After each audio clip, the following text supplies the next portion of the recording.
We're talking about corporate culture here. We have a fantastic panel to talk through their own experiences, give some of their tips and insight, help with some of your questions. And to help guide the panel, we have from one of the real innovators in online news, we have Mia from Quartz. Welcome, Mia. Thank you. Hi, I'm Mia Mabanta. I'm with Quartz, as Jeremy said. For anyone who doesn't know, Quartz is a global business media brand. We're owned by Atlantic Media, and we're kind of meant to be a source of global business news for someone who's too busy to read that and is always on their phones and wants that comprehensive sense of what's going on anyways. So just a little bit of background. I run brand development at Quartz, which encapsulates various aspects of strategy and growth. I was one of the very first employees on the business side at Quartz, so I joined just over 2 years ago and helped grow the company from about 20 people to almost 100 now.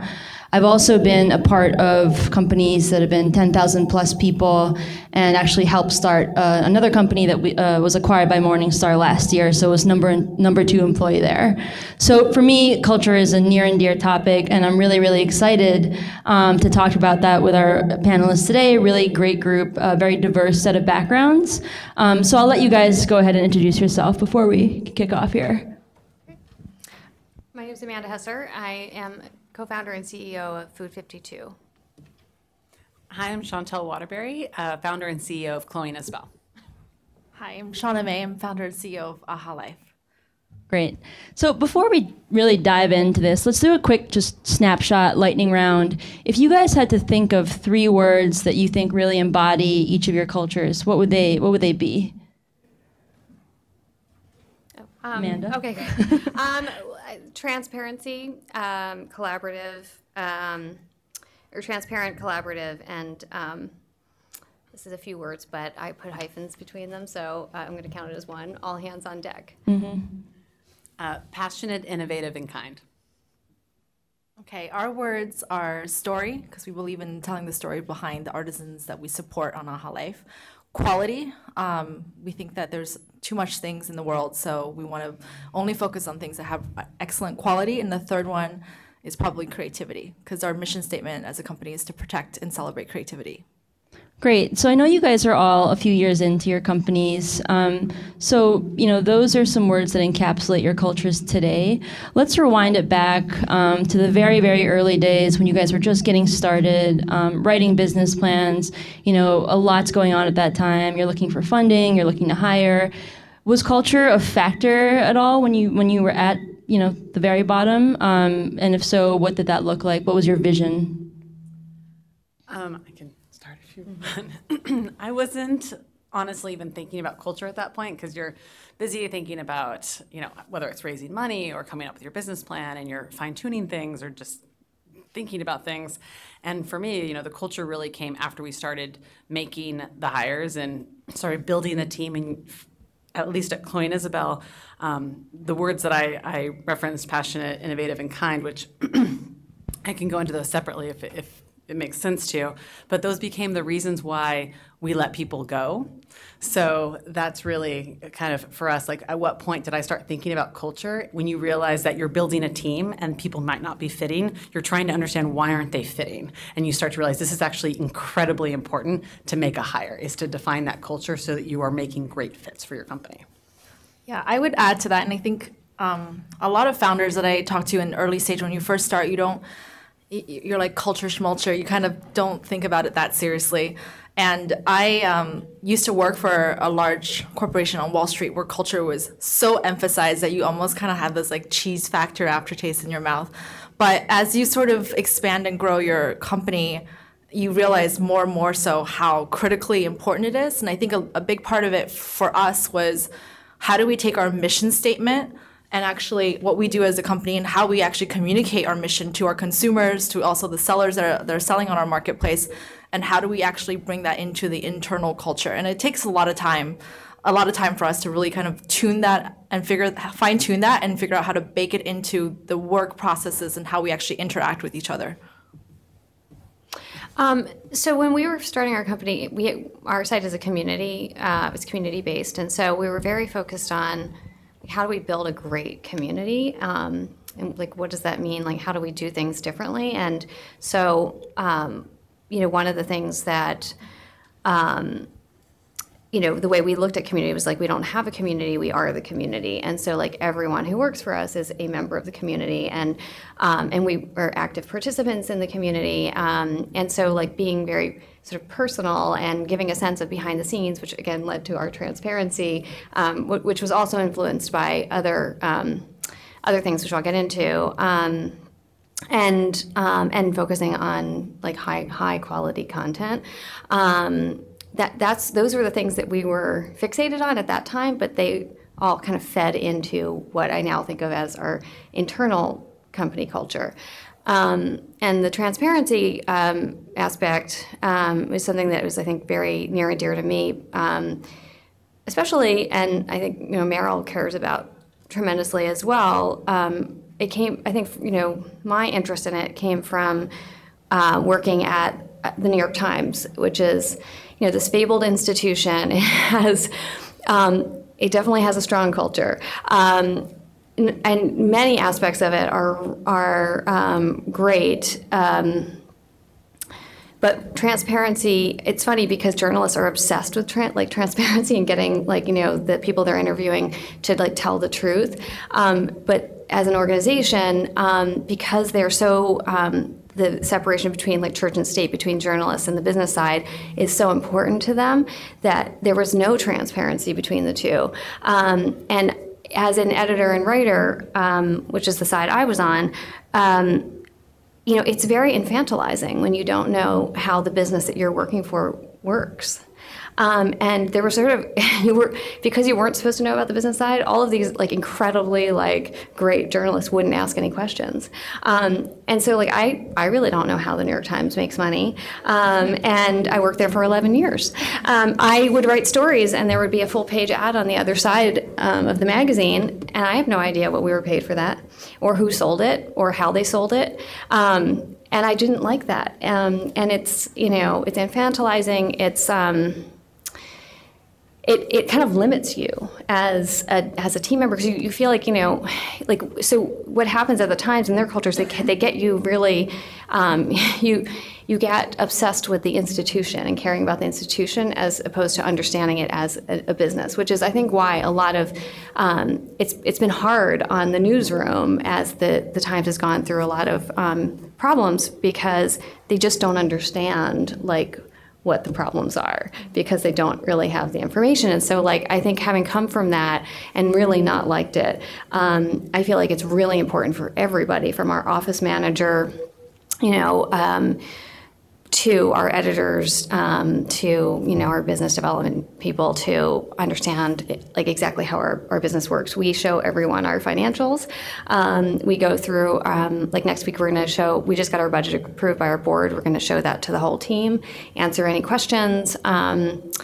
When we go to pitch investors, we run through the deck with our whole team first, so they see what are we pitching, what are we saying we're going to do in a few years. We want them to feel have input on that.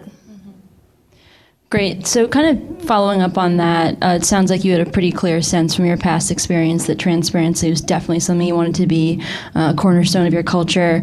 And Shauna and Chantel, it sounds like you guys were kind of seeing as it went. So as you guys have evolved your cultures, Clay Christensen from HBS has said culture is driven by three things: processes, resources, and priorities. What are some of the institutional supports or processes that you guys have set in place throughout your evolution to kind of keep your cultures intact?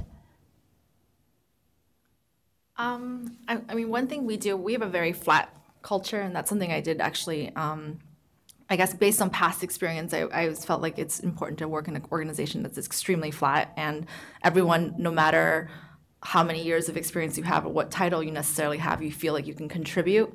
And I think we reinforce that by, instead of having these management meetings where the head of every department gets together regularly to meet, we actually have We instituted this recently, which I think works really well, like a steering meeting. So depending on the topic that we're focusing on that week, we'll have key people across the organization actually be part of that meeting. So, if we're focused on, for example, improving our concierge services for our customers, we're going to have our customer service reps in that meeting together with people that are like, more senior running technology and product. So we do a lot of this mixing when we're trying to solve problems, and I think it's really helped us remain really flat and nimble as we've grown. At Chloe and Isabel, I'm not sure how familiar people are with exactly what we're doing, but at the core of what we're doing is empowering entrepreneurs. So it's an opportunity primarily for women, could be men as well, but this merchandiser is at the core of everything that we do. So when we say that we're passionate, it's not just passionate about what you do, it's passionate about her, it's about passionate about our merchandiser and why we're here and how can we empower her. So one of the things that we do is make sure that she's always front and center of everything that we do. So whether it's an all hands meeting, we're bringing the entire company together, how do we share success stories on how you're impacting her life so that a jewelry designer or a graphic designer or an engineer realizes that the work that they're doing has just put money in this person's pocket, whether it's because it's allowing her to pay for school for her child, to her own school to go to college, or a house.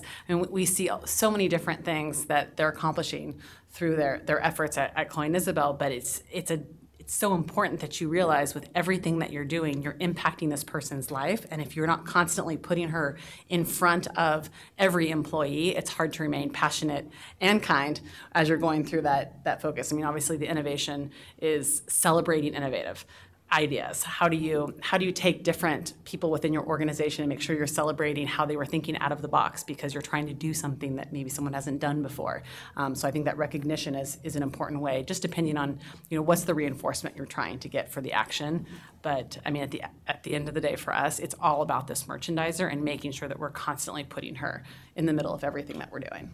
Yeah, actually, it's a really interesting scenario that you guys are in because I don't know how many people know this, but you have thousands, 5,000 more, over 6,000 merchandisers who are not direct employees, right? And so who don't really report to you. But I read somewhere that they're being placed into management positions, and representing your brand, certainly. So that's a lot of people to kind of oversee, but not directly oversee. So what are some of the tactical ways that you do that? So, we really are empowering her to run a business. So one of the things that we do is we actually do interview them when they join. So there's an application process that reinforces, why are you joining Chloe and Isabel? It's really important to us that she has a why, because we don't want people joining just because they like the jewelry. It's what are you trying to accomplish? So I'd say, step one is vetting for the right culture fit even within our merchandiser community. And then the next step is just a tremendous amount of training. We have an entire process. We have a training academy that she goes through where we're teaching her about her own personal branding, how to conduct her business, whether it's through social media, in person, online. I mean, it really comes down to how do you train them and give them the knowledge, the tools to be the best possible merchandiser they can be, but also just understanding what does it mean to run a business. So, we try and vet for the culture fit, I guess, up front, but then it just really comes down to training them on how to be the best possible, merchandiser throughout. It just comes down to just training. Shauna and Amanda, could you talk a little bit about hiring and how culture fits in? Sounds like it does quite a bit for you guys. I know you're very selective. Is it a factor? Do you assess people on that? If someone is otherwise a great hire and maybe not the best cultural fit, how do you balance those things? Yeah, I think it's something we're extremely sensitive to now because we've made mistakes. I think one of the pieces of advice that I would give myself 3 years back would be to just be extremely careful who you hire. And I think one of the mistakes we've made in the past is you hire people that have great experience, that tick all the boxes, that are extremely intelligent, and you kind of think, okay, maybe, I get a sense they may or may not be a team player, but I know they're really, really good. And that mistake I've actually repeatedly made so many times that it's extremely important to hire people that really understand what it means to be part of a team. And there is no ego.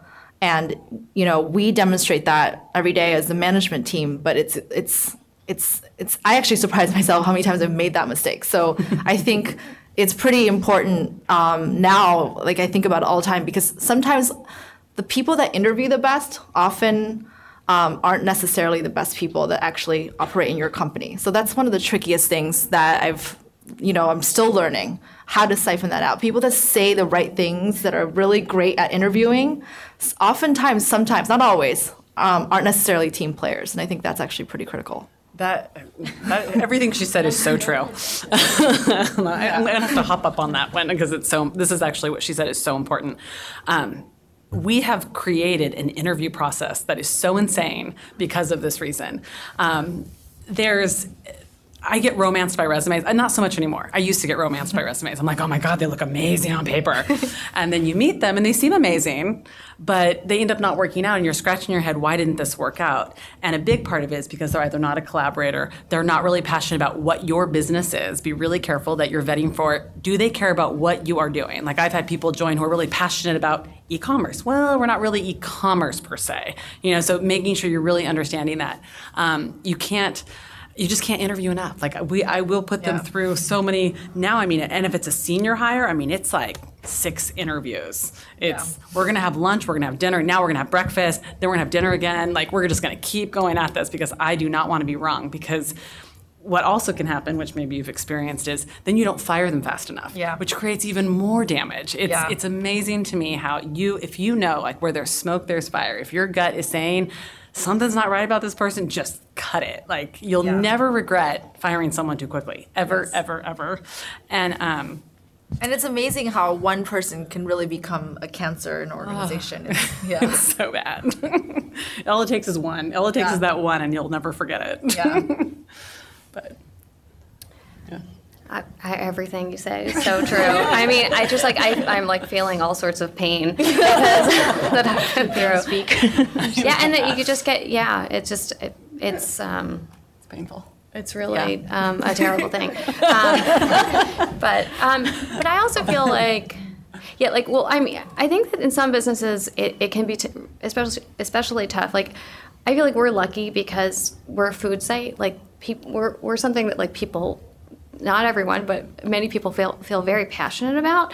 So we are able to find people who really like love our brand and like love what we do, and it's genuine, and you can tell, and that's helpful. But one of the things. I don't know. Well, I'm just going to leave it at that. I feel like, it's just if you make a bad hire, you got to make a change really quickly. So given how painful you guys have experienced this to be, so let's talk about the statement, culture is a competitive advantage. So it's funny, Amanda, actually, that you mentioned your experience with the Times. I was actually at the New York Times just earlier today at a summit of media companies, the Times and others, and they were talking about this shift from this church-state divide of journalism side and the business side and how we all have to work together now. And people are really struggling in terms of how to operate in this kind of cohesive way. So to me, any new media company coming out with kind of an integrated workforce to begin with, integrated culture to begin with, has that competitive advantage to actually operate more effectively and directly leads to revenue. Do you guys see culture as a competitive advantage when you think about yourselves versus perhaps similar companies or companies in your industries, competitors, when you see how they operate, how their cultures are? Do you see yourselves as using that as a competitive advantage? I would say so, because when it's a fit, it's really clear why it's a fit. Now what I find is when people say they want to work at Chloe and Isabel, it's because they can't imagine working anywhere else, right? Because they understand when you've defined your culture, it's easy for someone to say that it's a fit. It's also easy for them to say like, oh wow, this is not a place for me, right? So it's not that everybody wants to suddenly work there, it's that the right people want to work there because it's so clearly defined. So I guess it's a competitive advantage in finding the people that we want to find, right? There's lots of great people that would be probably good for maybe a competitor. But one thing that was interesting for me to notice, because we're a very creative company, but I don't even necessarily say that that's one of our sort of important values or part of the culture, because for me it's just so basic. But when you have someone come in who's maybe not a creative, they're like, oh, the first thing you notice is how creative the culture is. So creative people want to come in. I'm like, oh, right, it's just an automatic to me. Of course, you have to be creative. We're designing jewelry and we're doing all these things. it's if you don't have a defined culture, you're going to find that it's even harder to attract that creative person or whatever it is. Like you were talking about food, you're going to find people that are extremely passionate about food within your organization. If you don't really stand for anything, it's going to be hard to get that excitement factor with people.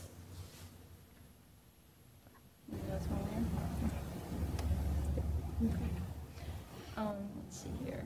So as you guys have grown from obviously employee number 1 to 40, 50, 60 plus people, were there certain inflection points in your growth, say reaching a certain employee number?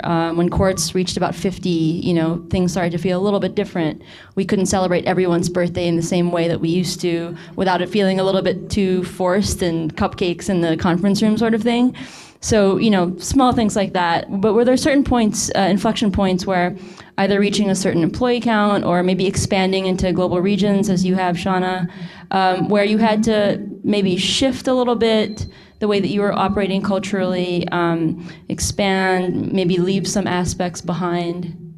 Yeah, I think the inflection point is when you, at least for us, it's like when you go above, I'd say 20 employees is when people, in the beginning you hire a lot of generalists, a lot of people that are kind of jack of all trades, everyone gets their all hands on deck. You don't necessarily as a company have that many processes that are written down, and everyone can collaborate together. And once you get above 20 employees is when you get to a point where people need to be slightly more siloed and they need to have their own expertise, they need to play their own part as part of the football team, if you will.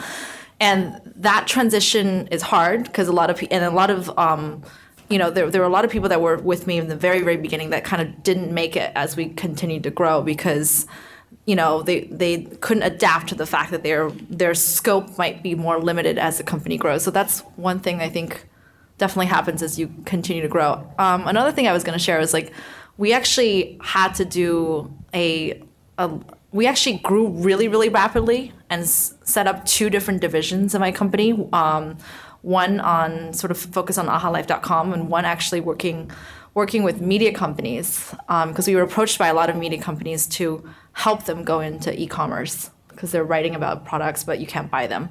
So we launched a whole other division and hired quite aggressively into that division, which is more of a B2B SaaS model versus a B2C company.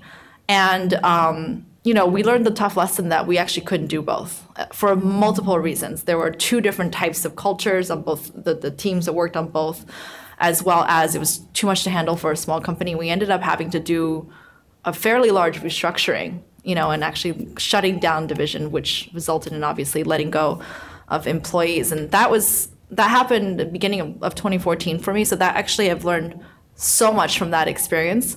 It was ugly, to be honest, afterwards, because you can imagine going to work one day and basically finding out, literally half of the people stayed and half the people had to get let go, and nobody knew anything until the day we had to.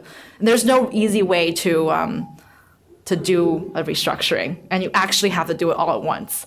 So I talked to a lot of advisors about that. But I guess what I wanted to share was it was a huge blessing for me because it kind of gave me an opportunity to rebuild the culture of the company. And it's almost like to go back to the roots and think about the integrity of what it means for people to work for a company that has a mission and to be a mission-driven company. So it's taken time for the organization to kind of heal and grow into that, but it's forced me to rethink about culture and really kind of grow the company over the course of last year and into this year. I think one of the hard things as you grow, we found it sort of at different, 12, 20, and then where we're at now, which is 35, is you have people who are in your core team, and they care so much about the company, but not all of them adjust well to the change in the size of the company, and you find that a number of them peel off. And it's kind of shocking at first because you're you consider them kind of as part of the DNA of the company, but we've just had to learn to come to accept that at every kind of new phase of growth that it's not going to work for everyone, and that's okay. And just to be kind of open to it and like be ready to sort of talk people through it and like help them exit in the way that works for them. But that was sort of, because you kind of think like my co-founder and I, like we've been in it since the beginning. So anybody who kind of like joins early on, you kind of think they're going to like stay and that they're going to be excited by the growth. But instead, it can sometimes be not great for them. I also just wanted to, so we used to, when we hired people from the beginning, we used to always say like everyone washes dishes at our company. We're a food company, so there's a lot of cooking and all of that. But we also just meant it like philosophically, like, that's what I meant by all hands on deck, is like, if something needs to get done, like we all do it. And I have to tell you, we're like at this very like weird stage, like as of the past 2 weeks, we moved into a new office. The office was not, let's just put it, not quite finished its construction. And so it's a bit of a mess, and we have like 35 people moving into it. And we don't have anybody who's gonna like clean the place. Like we had to do it. I mean, we have a cleaning company, but like they're not gonna like wipe down every single ball jar that we have, and all the like, I mean, there's an incredible amount of labor. And so I was like, well, like the thing to do is to do it. Like I'll do it. And like I have vacuumed and mopped 6,000 square feet like multiple times over the past 2 weeks. And I've cried because I'm so exhausted, and I like from all the lifting and moving and like getting our team, because I was like, I need to model, like I can't just say, I can't just delegate. It's also just not part of like who I am, and thus not part of like our culture. But like I kind of look back and I think, well, that was kind of that was sort of like, I wanted to infuse our culture with these values, but I don't think I understood the magnitude of like the amount of like manual labor that needed to be done to get 35 people into this office. It's a little bit like, it's been a tough lesson. And the next office that we move into, we will not move in until it is totally done, and we will pay somebody to clean it. Leadership lesson. But like, you stumble and then you pick yourself up and move along. Okay, just one last question for me, and then I want to make sure we have enough time for any audience questions. So you guys have grown up a bunch. Shauna, you're in a bunch of different countries now. As your responsibilities have evolved significantly and you're really less on the ground, culture originally stemmed from you guys as individuals. What have you done to kind of institute these things, on your management team so that they can help percolate a little bit? I have a great senior management team that again, through this restructuring, really what's happened over the past year that I've managed to build, which is amazing. Like they really reinforce the culture in many ways more than I do, since I am not necessarily in the office as much as I used to be. And I think that's really key. And it took me, again, same thing, a long time to find the right partners, and went through different partners historically that it's not that they weren't great, but they couldn't really grow and scale with the company. So I'm happy that I have that. Yeah, I mean, you really have to be so incredibly careful about who you're picking as your management team. You're vetting, that's the number one thing. I actually, on the way here, I was speaking with a recruiter that we were looking for this one particular person, and every single person I've said no to. And I just keep going back to my list. I'm like, well, she didn't check the innovation box. And she's like, well, how do you know? I'm like, well, I had her do a deck. And I'm like, she wasn't checking the innovation box, like you have to know that if they don't embody those things, how on earth could they possibly help spread it within this teams? And it changes, to your point, with each stage. In the very beginning, you said everyone was a generalist. Absolutely, like it's all hands on deck. It's how do you get everyone to kind of do everything? And I remember, First Round Capital is one of our investors, and I remember being at my very first CEO summit that they have. They have one every single year, which is amazing. And I was, I think, 1 month in to us starting this company, and I went there with my head of sales. And this person was speaking on the stage, and they said, if you are just funded, like a brand new, you're just getting off the ground, and it was about scaling teams and scaling culture was her topic. And she said, just know that whoever's in your company right now will most likely not be there in 1 to 2 years. And I was like, oh my God, like, this is horrible. And I'm sitting next to my VP of sales, and I'm looking at her thinking, are you gonna be here? Like, oh my God. She wasn't, and it was amazing. I was like, this is crazy. They knew what was gonna happen.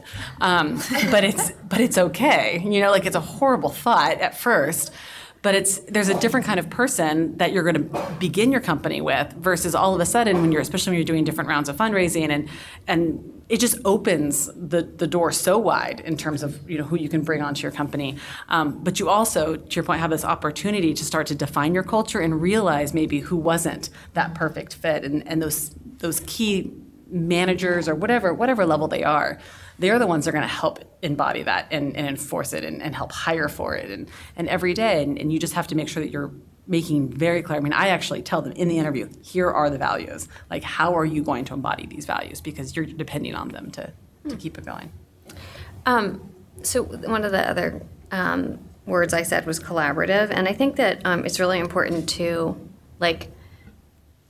be open. In the beginning, if you're the single founder or you have multiple co-founders, like you guys are creating the culture, and you really feel kind of like you're owning that process. But I think it's really important and great to be open to what others can add to the culture over time. And I feel like that's been really nice to see, with people who are like a great fit, and then they want to, they have an idea for something that they want to do that, sometimes it's just like an activity that makes the team happier, but just that whole act of organizing and planning and sort of adding a new structure to what you do internally, is really important. And I think it's really important because it,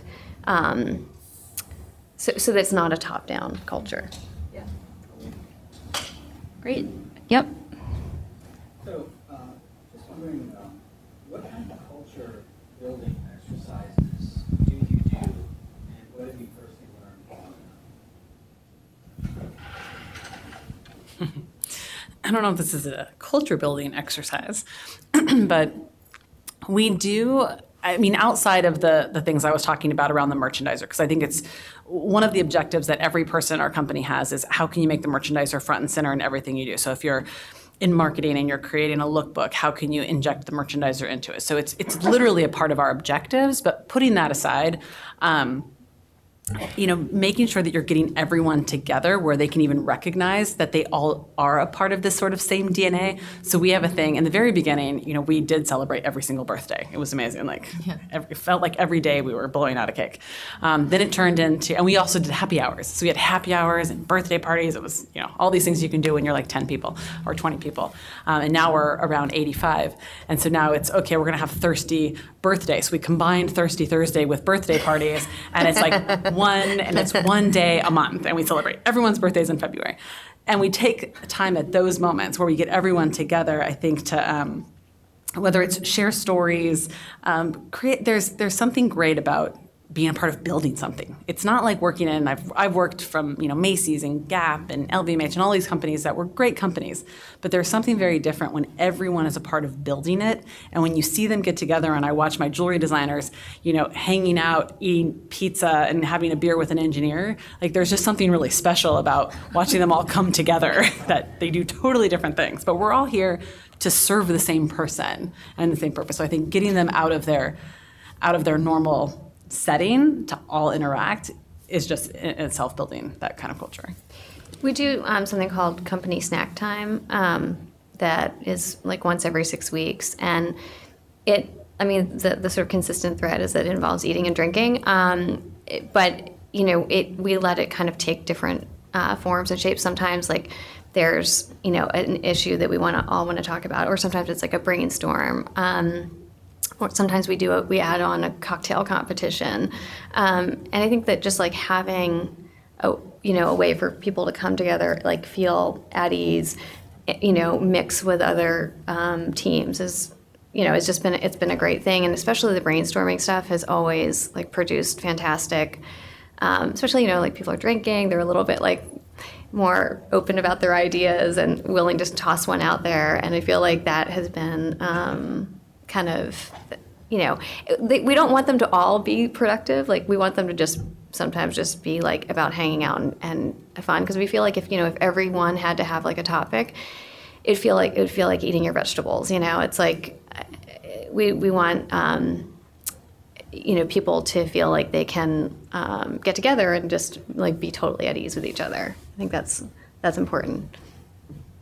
Yeah, I used to live in Sweden, and in Sweden, one of the things that I adopted for my company was they have this thing called fika, which happens every Friday, where the whole country sits down literally at 3 o'clock and has coffee, which I thought was really nice. And we Americanized it, so it's people drink instead of just drink coffee. But one of the things we did last year that was really cool is we gave 2 random people in our company that don't work together a budget to actually go and prepare fika for the rest of the company for that week.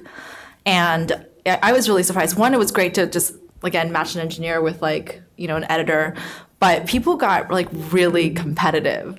We had like these crazy themes. Like one time we had like blackout fika, where they actually like blacked out the windows and gave everyone glow sticks. We had like this other time where it was like Christmas in July, and like everyone had to dress up and gave like Secret Santa gifts. So it was like really fun to see your employees just completely, and you give them like $200 budget and they just go completely crazy. It was fun. Anyone else? Yes. 15 years from now, if someone asks one of your current employees to recall their experience at your company, what do you hope they will say? And is the first part of the question. The second part is, the question is, do you think they actually will say that? It's funny. The first thing that came to mind, and if I had more time to think about, like I spent 5 minutes, I'd probably say something very different. But the first thing that comes to mind is the friendships that they've actually created. I had a former employee who just got married out of the country, and the number of people from Chloe and Isabel that went to that wedding was so surprising to me, but so great. And we maintain these relationships with people, whether they're there or whether they've moved on. We have this very strange but good thing where there's a bond that has happened with these people, that they stay in contact, and some of the best friendships have formed at Chloe and Isabel. And so when I think 15 years from now, I think that they're going to still have those friendships, just based on what I've seen. That I would think that'd be the first thing that would come to mind, strangely. Yeah. Anyone else? Yes. Can you talk about a time when somebody on your team did something you were really proud of that embodied the culture of your company? Gosh, there are so many things. Yeah.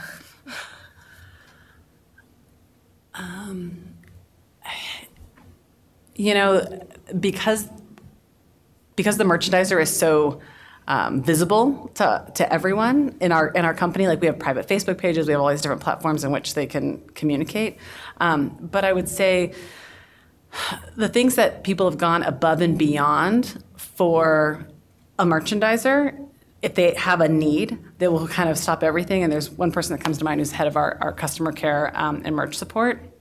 He would, if somebody was needing help, maybe if it's even like having a pop-up, he would go and like literally take jewelry that he would have and go and help them to like set up and give them additional pieces. And I've had multiple people in the company that would do something like that, or just go in, I think, above and beyond for an end customer, for her end customer, to give her such a high level of customer service. You see people willing to just sort of drop everything. And I recently gave, one of our merchandisers one of my personal necklaces that she really wanted, because it was a discontinued item, but it reminded her of her mother who had passed away. But you see things like that all the time where people want to just give them, whatever it is that kind of fulfills them, but it's usually a merchandiser request. Yeah, we had this. So what we do is we power a lot of independent brands, about 2,000 brands that sell on my site, different types of products. And last summer we featured this product that just sold extremely well. What it is, it's a solar powered light. So basically, it's made out of plastic. It's actually really lightweight and affordable, and you basically have light at night. We featured it in our email, and we received an email from a woman that worked in Africa with kids in school who didn't have light. And she said, is there any way that you as a company could actually like donate this and give us some lights so that we can, fund the school and have all these, 50 kids in the school that don't have any light. And the person that received that email was a fairly junior person on my team. And she really kind of like went above and beyond and created a whole program, got our whole community involved. Like it was for every light that you bought, like we donated one, and a lot of people from our membership list actually donated lights. We ended up giving a lot of lights to the school. So, she kind of stayed after hours and worked late and had to coordinate between logistics and operations and email and marketing and social to kind of kick this off. And, that was something that was really amazing. I feel like I don't have any it's a lot of everyday things, just going that extra mile, and it makes a huge difference. I think the thing that, now that we're bigger, that I've been working on is like sending people thank you notes. Because I feel like, it's like people, we celebrate people, but I feel like people don't get thanked a lot for the stuff that they do. And I feel like it's a nice thing to do. Great. One last question. Yes. Remote employees, how would you include them as part of the culture, or how do you continue to build culture with employees who are remote? Great question. Well, I mean, they never come, or because like we have a lot of not a lot, but like a handful of remote people, but they come in we bring them to New York every once in a while, like every 6 weeks or something. But even with that, I do think it's a challenge, right? Because like when we have company snack time, we like put them on a big screen, but they can't be tasting or eating the food that we're having, but we don't want them to miss out. Like it's a little awkward, but you do what you can. I don't know. You have a lot of? We have, I'm not counting the merchandiser, but the actual corporate employees, but we have an office in Oakland. We have actually quite a few remote sales development managers. And so what we've done is, for example, the office out in Oakland, we've created it where it has all the same things that we do. So it has a showroom, even though they don't need a showroom, there is one. Having, again, merchandiser stories sort of across the walls so that they're constantly reminded of everything that we have, they have. And then when we're having our thirsty birthdays, like they're having thirsty birthdays. And then within the sales team, which out in the field, so for example, the holiday party, like we had one, Oakland had one, and then all of the sales team got together and then they had one, but it was all within the same themes of what we were doing. So we do make sure that everybody's sort of celebrating the same things, even if it is remote, and then of course, a lot of Google Hangouts. I was gonna say, I feel like that sort of like everyday conversation, and I don't know at your side like how you do it, but we use something called Hip Chat. And so we have like an all-staff treehouse, and it's like, and that I feel like is such a like vital part of our culture, because people are joking and they're like, sharing, gifts and links to things, and I feel like that helps, especially the remote teams. But if you're that many, as big as you guys are, like, are you able to have like one central hangout, like chat room, or no? Well, it's usually like, so there are certain people that are always in meetings with us, and I'll walk down the hallway and I'll always see one of them up on a screen. Like they're just always, I feel like I'm like, hi Chad, hi Beth, like they're just always there, but they're always on a screen. Oh, I so see. It's like certain, not everybody would need to be a part of those meetings, but more of the team leads. Oh, okay. So it's like it's not just like a light like chat room kind of thing. No, like they're just okay. up on, Got it. usually on just like a Google Hangout, and they're talking, yeah. That's what we'll do. I mean, we do lots of different things, go-to meetings, like but the sales team, they're all remote and they're in different places, and so they tend to do, there's like maybe 8 of them that have to communicate with one another. Got it. So it depends. We actually have a hashtag, QZLife, that people all across the world who work for Quartz use and take photos on Instagram and Twitter just to kind of share what's going on. And one of our reporters was sent to Switzerland for about 6 months, and every day he would send an animated GIF of himself at his desk so that we didn't forget him. Thank you so much for being here, and let's give a round of applause to the panelists.